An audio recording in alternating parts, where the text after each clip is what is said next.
Shalom, shalom. À tarde com a Torá. Hoje, dia 19 de outubro do ano 2020, e pelo calendário judaico, nós estamos no primeiro dia do mês de Reshvan, do ano 5781. Ao pôr do sol de sábado até o pôr do sol de domingo, nós adentramos na segunda paraxá, Noach, e na primeira leitura, chamada de Aliá, primeira chamada a Torá. A partir do pôr do sol do domingo até o pôr do sol de hoje, segunda-feira, nós estamos na segunda Aliá, segunda chamada a Torá. Então nós vamos aqui falarmos sobre essas duas leituras, né? E assim, na continuidade da semana, estaremos falando sobre as demais leituras diárias.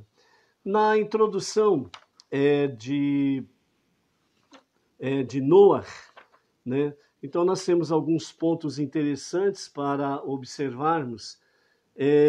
Primeiramente, né, quando nós encerramos a paraxá anterior, Bereshit, vimos que Deus criou o mundo e deu ao ser humano a missão de transformá-la em sua morada.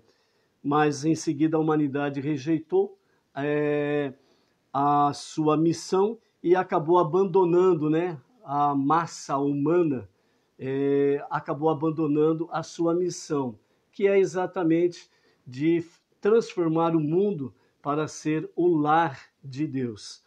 E com isso, com a rejeição, nós vimos aí que o pecado, a iniquidade, a promiscuidade, o roubo, acresceu de uma tal forma em que realmente entristeceu o coração de Deus. E aí nós vimos que no encerramento de Bereshit, nós temos aí que Noach, ou Noé, achou graça aos olhos de Deus, né? O nome Noach, ele significa descanso e tranquilidade. Até poderia ser, né, de uma certa forma, tranquilo, calmo, sereno, de acordo com o nome de Noach. Mas nós vemos que na Paraxá Noach as coisas são de uma ferocidade sem igual, né? Os conflitos, os atritos, a animosidade, a falta de respeito, a idolatria, a promiscuidade, realmente algo que a raça humana chegou nos seus níveis mais baixos até então, né? E dessa forma, então, nós vemos aí que realmente, apesar do nome Noach ser tranquilo, né, descanso, significar, mas os acontecimentos da Paraxá Noach são realmente bem movimentado, bem agitado, né? Temos aí também na Paraxá a questão do próprio dilúvio, né? Segundo os sábios, falam que o dilúvio ele alcançou os mais altos picos das montanhas, que chegou a ultrapassar em torno de 3 metros acima do pico mais alto das montanhas. Depois nós temos aí realmente nessa paraxá a questão da maldição de Ham e a dispersão forçada da humanidade, que foi provocada pela Torre de Babel. Essa falando de uma forma geral sobre a Paraxá Noach, né? Todavia, também nós observamos o propósito subjacente a esses incidentes e suas consequências, né? Então, veremos realmente que o nome de Noach parece, na verdade, bem adequado, apesar das agitações que movimentam todo o cenário, mas fisicamente, né, turbulento que o dilúvio tenha sido, a sua finalidade, quer dizer, a finalidade era curar o mundo de um estado espiritual ainda mais problemático, que o fez necessário, né? O dilúvio, né, Mabul, a questão do nome no hebraico, dilúvio, e a finalidade do dilúvio é a finalidade espiritual, corrigir o mundo, corrigir a raça humana, né? Então, o mundo pré-diluviano ainda era relativamente novo e todas as formas de vida possuíam um pleno vigor de juventude, com evidência notavelmente a extraordinária longevidade humana que caracterizava a raça humana até aquela época, né? Então, na sequência, nós vemos, depois do dilúvio, que a raça humana foi dado a eles um limite de 120 anos. Também não é à toa que essa limite de idade foi dado à raça humana de 120 anos, porque Noé, ele levou 120 anos para construir a arca, né? E então, 120 anos de construção da arca foi o tempo que Deus deu à raça humana para tomar conhecimento das suas iniquidades, se arrepender, fazer techuvá, retorno a Deus, né? E aí o mundo não seria realmente destruído com o dilúvio. Mas, né, a raça humana, mesmo vendo sinais, através de 120 anos, que Noé foi construindo a arca sozinho, mesmo diante dos sinais, não houve nenhum pingo de arrependimento ou busca pelo arrependimento da raça humana até então. Por isso, Noé achou graça aos olhos de Deus. E isso significa, quando diz Noé achou graça aos olhos de Deus, está dizendo toda a família de Noé. Noé, sua esposa, seus 3 filhos e as suas 3 noras, né? Então, nós vemos aí, depois do dilúvio, né, a questão do novo mundo, que se apresenta para Noé e as consequências que vão vindo logo em seguida, né? Então, como tal, o dilúvio foi um passo altamente significativo e crucial para a realização do objetivo da criação, a saber que é a promoção e disseminação da consciência divina no mundo, até que, por fim, ele seja transformado no lar natural de Deus, né?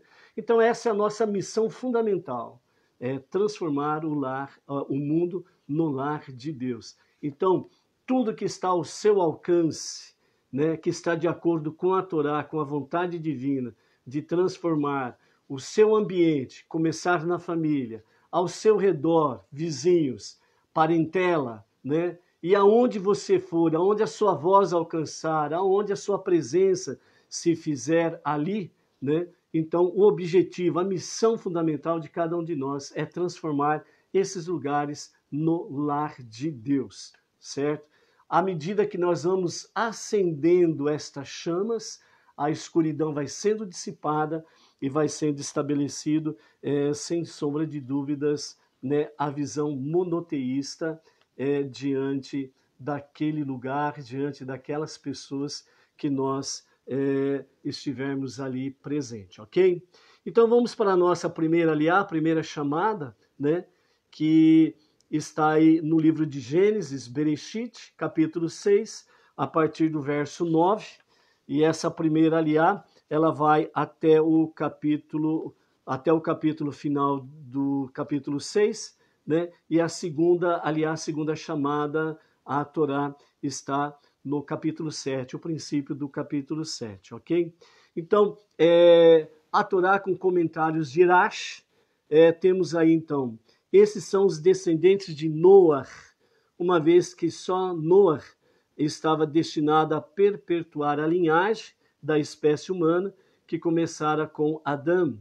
A Torá dá início a uma nova crônica, e descreve a retidão a fim de explicar por que Deus escolheu, né, Noé para ser poupado do dilúvio iminente e demonstrar nossa verdadeira descendência, né?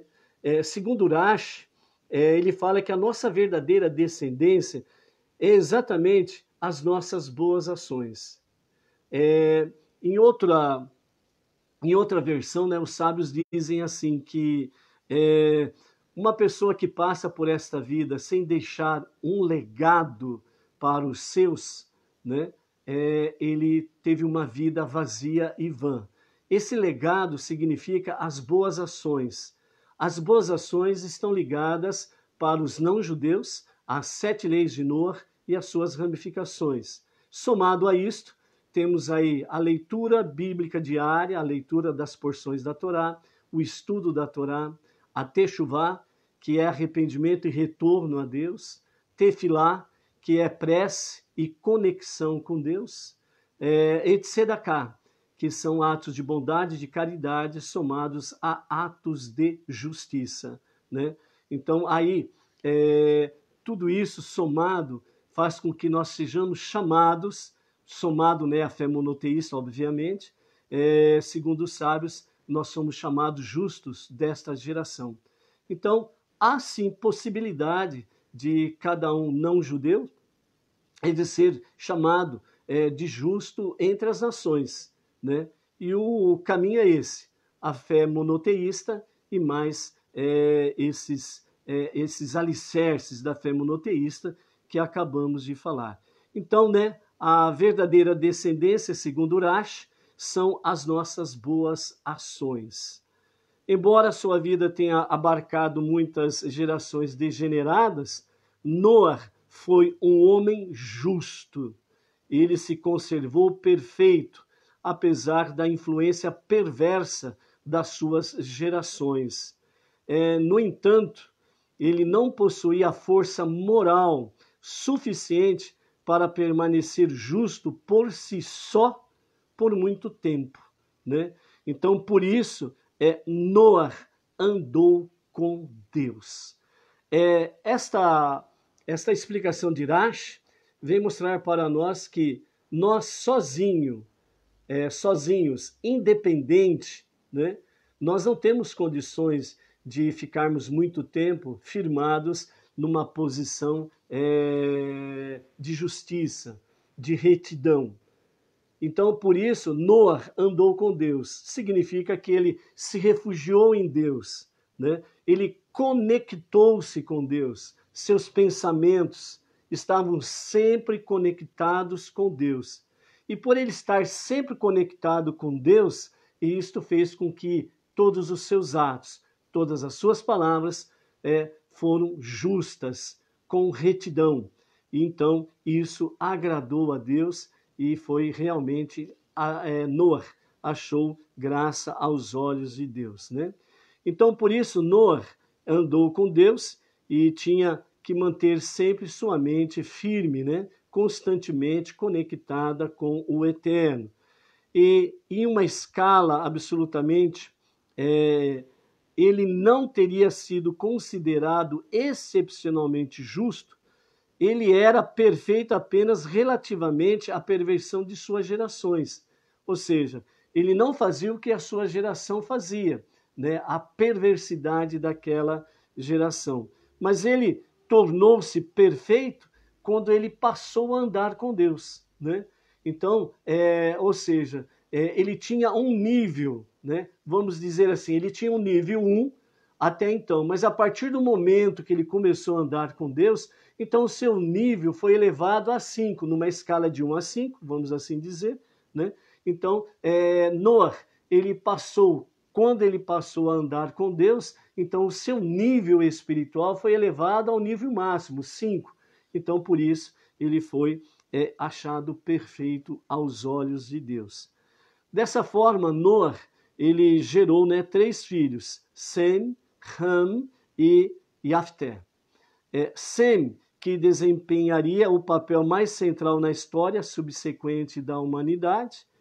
Ham era o mais novo e Yafté o mais velho. E conforme relatado, né, o ano de 1536 da fundação do mundo, né, o mundo se tornara corrupto diante de Deus, com idolatria, licenciosidade desenfreada e além disso, a terra encheu-se de roubo, né? Então Deus viu o mundo e ele estava corrompido, pois toda a carne, até os animais, haviam pervertido o seu caminho sobre a terra, envolvendo-se em relações entre espécies diferentes, né? Então, até o reino animal acabou se pervertendo. A raça humana estava firmado sobre 3 pilares de corrupção e de rebelião extrema diante dos olhos de Deus, que foi a idolatria, negar um único Deus, a licenciosidade desenfreada, ou seja, todo tipo de atividade sexual extraconjugal bizarras eram feitas entre a raça humana. Essa licenciosidade era o adultério desenfreado, era o homossexualismo, era o ser humano com animais, né? Então, era a licenciosidade desenfreada, né? Então, para essa geração, o sexo não tinha limites e todo tipo de aberração eles praticavam, né? E, somando essas duas iniquidades, o que veio piorar a situação foi o roubo. O que significa o roubo? O roubo significa o mais forte prevalecer contra o mais fraco. Era roubar toda a dignidade, posses e etc. e tal, que pertencia ao próximo. Ou seja, esse roubo aqui está ligado principalmente à falta de respeito para com o próximo. Não havia amor fraternal, não havia respeito com o próximo, né? E quando uma pessoa ela realmente faz isso contra o próximo, ele está de forma indireta, ele está se rebelando contra Deus e ele está demonstrando realmente que não gostou da ação de Deus de criar o ser humano. Então, isso veio somar as outras 2 iniquidades, e aí realmente esta geração esgotou a paciência de Deus. Então, Deus viu que estava tudo corrompido, e naquele ano Deus disse a Noé: decidi dar fim a toda a carne por várias razões. Primeiramente, muitos são culpados de idolatria e licenciosidade. E esse tipo de comportamento indiscriminado incorre na reação corretiva da destruição indiscriminada. Todavia, essas 2 transgressões apenas não seriam suficientes para selar o seu destino. É porque o mundo se encheu de roubo, por causa deles que eu os eliminarei da terra. É verdade, muitos têm menos de 100 anos e assim não podem ser declarados legalmente culpados, mas a sociedade degenerou-se a tal ponto que não há mais esperança de que eles se tornem justos em uma fase posterior. Não destruirei a terra em sua totalidade, extinguirei sua camada superior, até onde um arado pode alcançar, para mostrar que a conduta malévola quase me fez arrepender-me completamente de ter criado o mundo.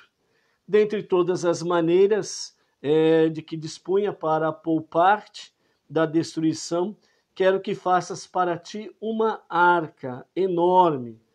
Talvez, quando todos virem o que estás fazendo e perguntarem do que se trata, a notícia do dilúvio iminente os estimule a arrepender-se. Deves produzi-la a céu aberto e quero que a construas sozinho, sem nenhuma ajuda de teus filhos ou de qualquer outra pessoa. Desse modo, a construção demorará muito, dando a teus conterrâneos tempo, mais do que suficiente para cogitar o arrependimento. Faz a arca de madeira cipreste, porque a palavra cipestre está no hebraico como gopher. Relaciona-se com a palavra gofrit, que significa enxofre. E as águas do dilúvio serão sulfurosas, um fato que poderá encorajar ainda mais as pessoas ao arrependimento. Farás a arca com compartimentos para cada tipo de animal e a calafetará, por dentro e por fora com piche. Será necessário calafetá-la dentro e por fora, porque as águas atingirão a arca de forma violenta. Então, assim é que farás. O comprimento, da arca será de 300 cúbitos, que corresponde a 144 metros ou 471 pés. Sua largura será de 50 cúbitos, que equivale a 24 metros ou 77 pés. E sua altura será de 30 cúbitos, que equivale aproximadamente a 15 metros ou 47 pés. Apesar das numerosas janelas, com que naturalmente a construirás, e da quantidade suficiente de lâmpadas para o fornecimento de luz de que a proverás, a arca deverá ser ainda mais iluminada. Farás, portanto, também uma clarabóia e usarás uma pedra luminosa para que haja mais luz na arca. Afila o telhado de modo que sua ponta tenha 1 cúbito de largura para que a água escorra por ele. Posiciona a porta da arca ao seu lado, a fim de que a água não se infiltre vindo do alto. Tu a farás com um convés inferior para o lixo, um segundo convés para os animais e um terceiro convés para as pessoas, ou seja, 3 andares. Quanto a mim, estou pronto para concordar com aqueles anjos que se opuseram à criação da humanidade. Estou prestes a trazer o dilúvio de água sobre a terra, para destruir sob os pés toda a carne que tenha em si sopro de vida. A água causará desordem e confusão total, e tudo apodrecerá. A superfície da terra permanecerá submersa pela enchente durante 1 ano completo. Tudo na terra perecerá. Mas estabelecerei a minha aliança contigo, Noé. Eu te prometo que a comida que levares para dentro da arca não apodrecerá por todo o tempo que permaneceres nela, e que as pessoas não te matarão quando descobrirem o que estás fazendo. Entrarás na arca com tua família, mas os homens e as mulheres ficarão em alojamentos separados. Tu estarás junto com teus filhos, e tua mulher estará junto com as mulheres de teus filhos. Não é apropriado manter relações conjugais enquanto a terra estiver sendo destruída. Os animais, do mesmo modo, não terão permissão para acasalar-se na arca. Aqui, com esses comentários de Rashi sobre a Torá escrita, aqui específico nesse momento aqui, porque os casais não terão relações conjugais e nem os animais durante o período que estiverem na arca, porque a terra estará sendo assolada e a grande parte da humanidade, com exceção deles, estarão sendo dizimados. Então não é um momento de prazer, é um momento realmente de introspecção, análise pessoal, tudo aquilo que está acontecendo. Isso daí demonstra para nós também aquilo que acontece ao nosso redor. Quando você pessoalmente está passando por atribulações, problemas, aflições, angústias, você normalmente faz um exame introspectivo. Você vai para dentro de si mesmo e você começa a se analisar diante de Deus. O que eu fiz para estar passando por esse momento? Exatamente isso é que Deus está trazendo para Noé e toda a sua família. Não é um momento de prazeres, mas é um momento de introspecção, né? Então, diante das situações que passamos pessoalmente, ou quando você vê o seu semelhante, o próximo, passando por situações que sejam e estejam ligados a tribulações, aflições, angústias, doenças e coisas semelhantes, quando você vê o seu semelhante, independente do que ele é ou o que ele fez, mas ele é o teu semelhante, ele é o teu próximo. Então, você quando vê aquela situação, normalmente, né, as pessoas, elas dizem, né, que Deus me livre disso. O primeiro exame que é feito é exatamente isso, que Deus me livre disso. E bendito seja o Eterno, que Ele realmente venha nos livrar realmente de coisas ruins e de sofrimentos. É nesse sentido que Deus está chamando a atenção de Noé e traz essa mensagem posterior às gerações futuras que viriam depois de Noé, até o tempo presente e até os dias em que Mashiach há de se revelar. Então, situações que nós estejamos passando, né, de aflições, angústias, atribulações e coisas semelhantes, é momento de fazer um exame introspectivo e buscar a presença divina para as soluções que o caso requeira, ok? Então o Eterno, ele confirma para Noé que ele estabelecerá uma aliança com Noé, né? De todos os seres vivos, né, nós estamos aí no capítulo 6, verso 19, junto com os comentários de Rashi. De todos os seres vivos incorpóreos, os demônios e toda a carne trará no mínimo 2 de cada espécie à arca, pois esse é o mínimo que necessitas para preservar suas espécies contigo. Serão macho e fêmea. Eu te direi mais tarde o número exato de cada espécie. De cada espécie de ave, de cada espécie de rebanho e de cada espécie de criatura que rasteja pelo solo, 2 de cada tipo virão a ti, espontaneamente, para serem mantidos vivos. Não terás de apanhá-los em armadilhas ou reuni-los. No entanto, a arca só admitirá animais que não tenham cruzado com membros de espécies diferentes. Deverás acompanhar esses animais aos compartimentos que lhes serão designados, e tu toma para ti de todo tipo de alimento comestível e armazena-o para ti, e será para ti e para eles por alimento. Noé fez tudo que Deus lhe ordenou em referência à construção da arca, exatamente como lhe foi dito. Apesar de tê-la feito sozinho, ele conseguiu terminá-la de forma extraordinária, né, num prazo de 120 anos. Né? Fazer toda essa construção em 120 anos, segundo Rashi, foi algo notável, excepcional. Por quê? Porque ele construiu a arca com todo 144 metros de comprimento, 24 metros de largura, 15 metros aproximadamente de altura, 3 níveis, 3 andares, e vários compartimentos, várias janelas, né, e uma porta. Né?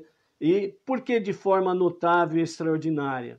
Porque Noé não tinha os equipamentos e ferramentas que nós temos hoje. Então, 120 anos foi algo notável, extraordinário, ok? As pessoas, porém, não se arrependeram durante os 120 anos, quando descobriram o motivo que Noé estava construindo a arca. Ao contrário, as pessoas, né, juraram que se Noé tentasse entrar na arca, eles o matariam juntamente com os seus familiares. Em parte, isso era decorrência do fato de que a constituição espiritual do mundo pré-diluviana não era muito propícia ao autoaprimoramento e ao arrependimento. Então aqui, né, nós findamos a primeira aliá, a primeira chamada à Torá, e agora nós vamos para a segunda chamada, a segunda leitura da Torá, que começa no capítulo 7 de Bereshit, Gênesis, né? E nós vamos até o verso 16. Então, capítulo 7, verso 1 a 16, faz parte da segunda aliá. A segunda chamada é a Torá. Essa segunda aliá, ela é vigente até o pôr do sol de hoje. A partir do pôr do sol de hoje até o pôr do sol de amanhã, né, terça-feira, é a terceira aliá. Com a graça do Eterno, amanhã à tarde, né, estaremos aqui novamente com a tarde com a Torá. Vamos então à segunda leitura diária, capítulo 7 de Bereshit.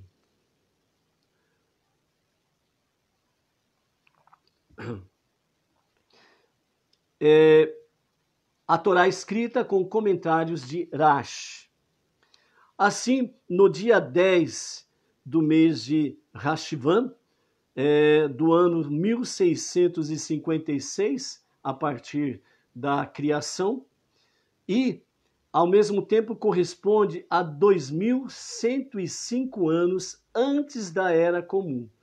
Então, esse momento aqui que nós estamos vivenciando é o ano 1656, data da criação, e 2105 anos antes da Era Comum. Então, nesse momento, Deus disse a Noé: vem à arca, tu e toda a tua família, pois vi que és justo diante de mim nesta geração. Embora a Torá tenha mencionado antes que Noé era justo e perfeito, Deus só o elogiou por ser justo, porque não é apropriado enumerar todos os méritos de uma pessoa quando se fala diretamente com ela, né? Nesse sentido aqui, os sábios dizem que quando você vai elogiar uma pessoa, você não pode fazer, né? É melhor, né, não fazê-la plenamente, né? Falar diretamente com ela e elogiá-la por causa de todos os seus méritos. Então é bom sempre falar assim, uma parte, para que realmente a pessoa se sinta lisonjeada e tenha estímulo para continuar com as suas boas ações, né? Para que possa adquirir mais méritos diante de Deus, né? Qual que é o perigo se falar tudo ou elogiar completamente a pessoa? É que ela pode correr o risco, né, de alimentar o orgulho do seu ego, e aí ela pode realmente, né, cair da presença divina, né? Então, por isso, quando você for elogiar alguém pessoalmente, né, você não fale 100% o porquê você está elogiando. Fale algumas coisas importantes para que aquela pessoa possa ouvir, possa se sentir grata, lisonjeada e estimulada para continuar a praticar boas ações diante dos olhos do Eterno e diante dos olhos das pessoas, né? Quando você for elogiar alguém para outra pessoa, né? Então, para essa pessoa você pode falar à vontade os bons méritos daquela pessoa de quem você está elogiando, ok? Então, Deus prosseguiu: uma vez que tens conhecimento dos ensinamentos da Torá, sabes com precisão quais animais são espiritualmente puros, isto é, aqueles que no futuro serão permitidos como alimento para o povo, principalmente para o povo judeu, que tem a lei de Kasherut, né? E para os não-judeus que vêm abraçando a fé monoteísta, começam a aprender sobre as leis de Kasherut, né? Sobre os alimentos puros, e começam a se adequar a isso também. Por quê? Porque isto fazendo, né? Para os não-judeus voluntariamente, fazendo a obediência às leis de Kasherut, os alimentos considerados puros pela Torá, dada por Deus, isso daí fortalece a sua alma adequadamente, a alma divina, para que ela prevaleça sobre a alma animal, né? E a alma animal, ela esteja no seu cantinho, tranquila, sossegada, quietinha ali, né? O que você vai extrair da alma animal? a sua força, a sua coragem, a sua ousadia, e você vai aplicar, né, na sua vida espiritual, no seu dia a dia, ok? Tomarás para ti 7 pares de toda espécie de animal espiritualmente puro, sendo cada par constituído de um macho e sua fêmea. Mas toma apenas 2 dos animais que não são espiritualmente puros, o macho e sua fêmea. Embora não lhe tenha dito, Deus pretendia que Noé oferecesse os animais espiritualmente puros adicionais como sacrifícios após o dilúvio, que foi o que aconteceu. Tomarás também 7 pares das aves dos céus, espiritualmente puras, sendo cada par constituído sempre macho e fêmea, para manter sua semente viva sobre toda a face da terra. Porque a suspensão de 20 anos da pena da humanidade expira hoje. Não obstante, quer dizer, no dia 10 do mês de Rechivan, expirou o prazo dos 120 anos. Então, naquele momento, Deus ele já poderia imediatamente cumprir a promessa do dilúvio. Mas nós não podemos esquecer que Deus ele é, em primeiro lugar e acima de tudo, ele é misericordioso e bondoso. Então, nesse momento, no dia 10 de Rechivan, Deus diz a Noé, né? Não obstante, uma vez que o justo Matusalém, teu único antepassado que ainda estava vivo, morreu hoje. Então, no dia 10 de Rechivan, Matusalém, ele faleceu. Então, Deus disse a Noé, eu adiarei o dilúvio em mais 7 dias, em sua homenagem, até que o período usual do luto termine. Ou seja, quando um ente querido falece, o período de luto inicial são de 7 dias. Então, Deus, ele prorrogou por mais 7 dias o início do dilúvio. Ou seja, ele deu àquela geração mais 7 dias de tempo para se arrepender das suas iniquidades, se corrigir diante de Deus e não sofrer a terrível punição do dilúvio, né? Mas aquela geração não quis se arrepender e não quis desviar-se dos seus maus e péssimos caminhos. Farei chover sobre a terra por 40 dias e 40 noites, correspondentes aos 40 dias necessários para que um embrião seja considerado um ser humano, pois as pessoas perversas da terra me fizeram formar sua prole ilegítima. Ou seja, dentro da visão judaica, e depois isso foi confirmado cientificamente também, né, que um embrião com 40 dias, ele já é considerado um ser humano. Por isso que o aborto, depois de 40 anos, desde que ele não seja natural, né, se ele for natural, é natural. Pronto, acabou, né? Então, depois de 40 dias que a mulher é fecundada, né? Depois de 40 dias, esse embrião já é considerado um ser humano. Então, o aborto posterior a 40 dias é, sim, um assassinato. Não resta dúvidas. É um assassinato. Está matando um ser humano. Certo? E por que isso é considerado diante de Deus um assassinato? Voltemos a Caim e Abel. Quando Deus ele veio e conversou com Caim, cadê o teu irmão? E Caim retrucou dizendo, eu lá por acaso sou guardião do meu irmão?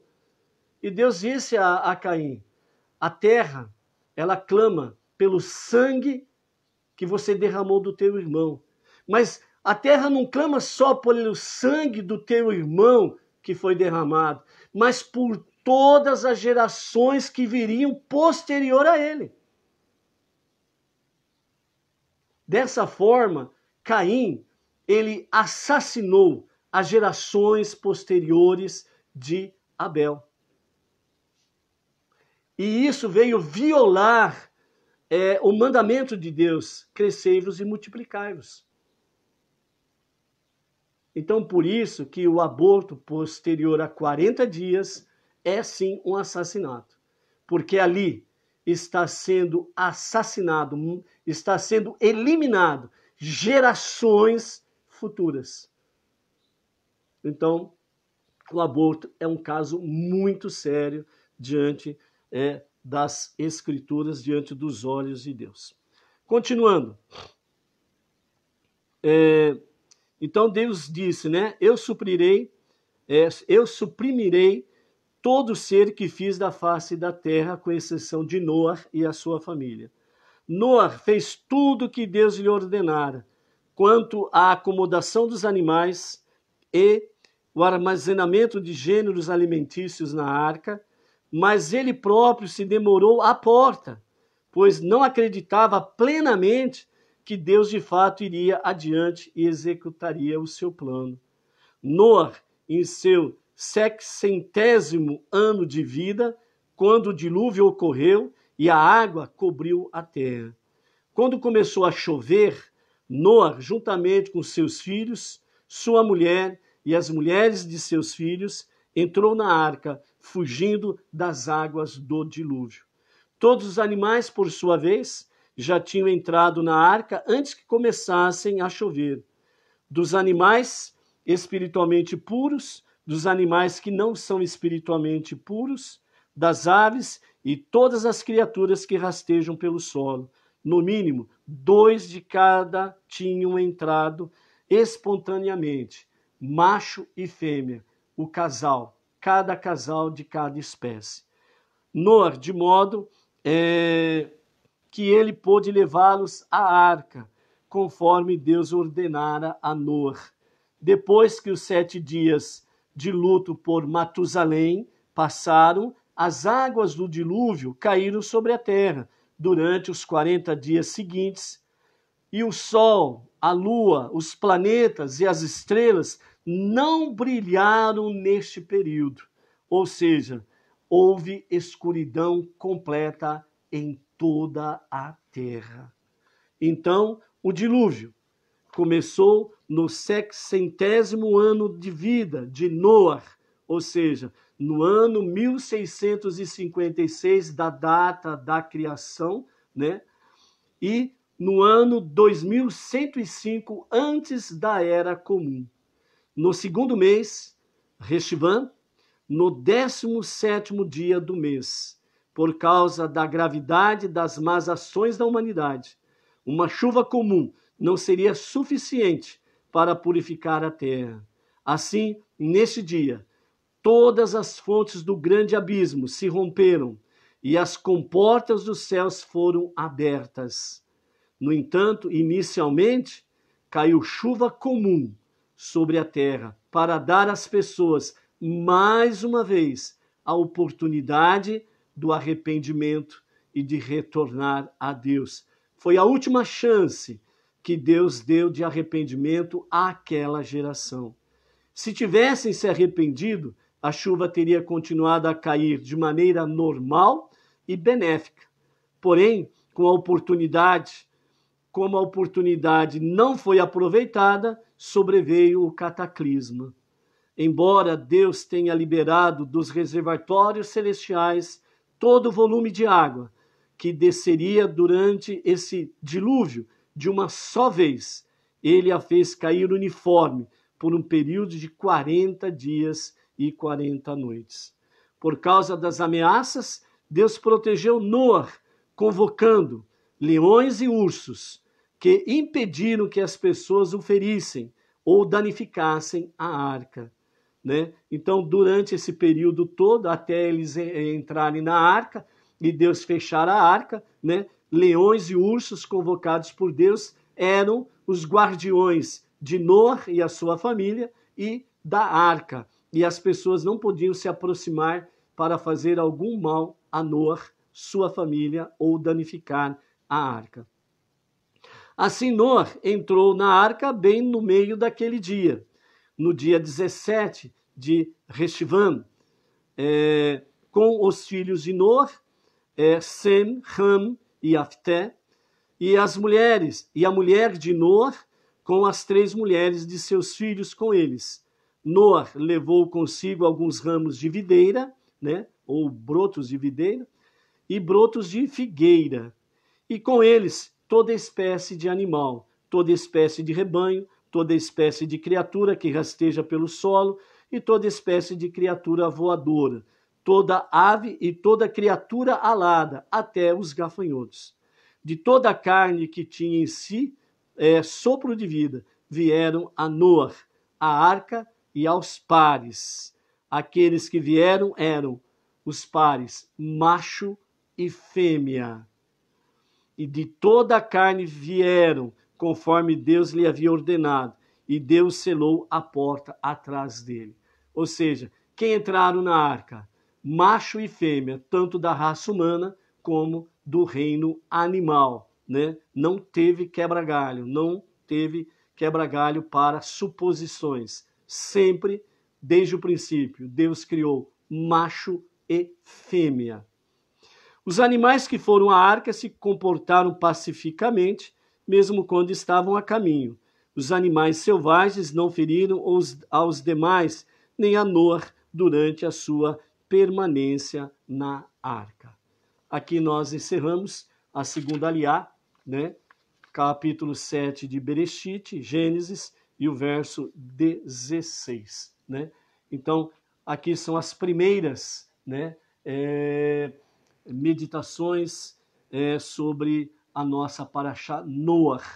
Essa Parashá Noé, ela tem tudo a ver, principalmente, com as nações não judias. Então, os não judeus estão aqui, qualificados dentro dessa Parashá de forma extraordinária, ok? Para finalizarmos, né, algumas importantes lições que podemos aprender com a Arca de Noé, né? Primeiro, não perca o barco, ou seja, não perca a oportunidade que Deus lhe dá de poder andar com Deus. Segundo, lembre-se de que estamos todos no mesmo barco, né? Aqui está falando a nível universal, né? O mundo que habitamos, estamos todos juntos. Se estamos todos juntos, é aquilo que diz Malaquias, né? Se nós somos todos filhos de Deus, por que vamos ficar um contra o outro? Terceiro, planeje. Não estava chovendo quando Noé construiu a arca, né? Então o planejamento faz parte da nossa vida. Podemos planejar, sem sombra de dúvidas, isso é agradável aos olhos de Deus, né? E com o nosso planejamento, Deus ele vem aperfeiçoar e vem realmente mostrar como podemos agir diante do nosso planejamento. Quarto, permaneça saudável. Quando você tem 600 anos de idade, né? Caso de Noé, né? Alguém pode pedir para você fazer algo realmente grande.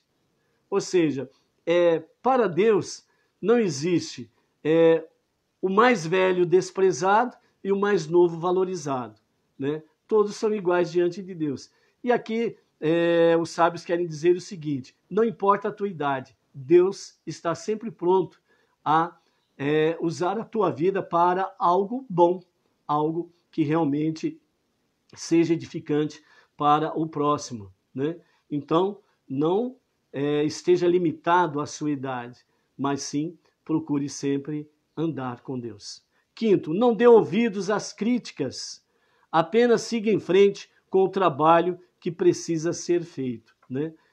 Se Deus mostrou para você algo que você precisa fazer, então não dê ouvidos às críticas, né? Uma questão muito simples, né? A própria Bíblia fala sobre a questão da direita de Deus. À direita de Deus está a bondade e a misericórdia. à esquerda de Deus está a força, a severidade do julgamento, né? E por isso que precisamos sempre procurar estarmos à direita de Deus, porque ali está a misericórdia e a bondade de Deus. Foi isso que Davi fez, né? Quando o profeta Natan lhe disse, né? Quando revelou o seu pecado, a sua iniquidade. Se ele preferia cair nas mãos dos homens ou nas mãos de Deus, né? Na mão de Deus. E Davi disse, eu prefiro cair na mão de Deus, que é a destra de Deus, porque os homens não têm misericórdia, né? Então é isso daí. Sexto, construa seu futuro sobre um solo elevado, né? Toda a construção de uma depressão de terra sempre está sujeito a inundações, o barranco, né?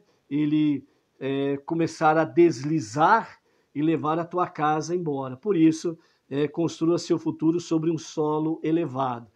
Obviamente, em primeiro lugar, aqui está se falando uma questão espiritual, né? A Torá do Eterno é esse nosso solo elevado. Construa a sua vida neste solo elevado.